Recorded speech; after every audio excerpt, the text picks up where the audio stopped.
मजा आइरहेको छ रोटी खान। पहिला त हजुरको रोटी त फेभरेट होइन नि होइन, अहिले त फेरि एकदम फेभरेट बनिरहेछ किन हो? खास रोटीको स्वाद पहिला पाउनु भएर चाहिँ क्या हो? भातै मात्रै खाने भातै भएर हो क्या? पहिला दिँदा चाहिँ किन दिएको होला जस्तो लाग्थ्यो त, लाग्नु त लाग्थेन नि।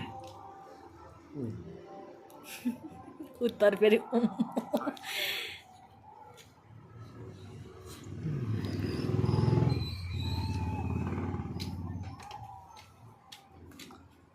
दामी रोटी र साग खान पाएपछि म फेरि यो रोटी र साग भन्ने कुरा फेरि नखा भएर होला रोटी र साग खाने भन्दाखेरि अचम्म लागेको थियो मलाई सुरुमा। रोटी र साग भन्ने लागेको थियो, अन्त राम्रै लाग्छ।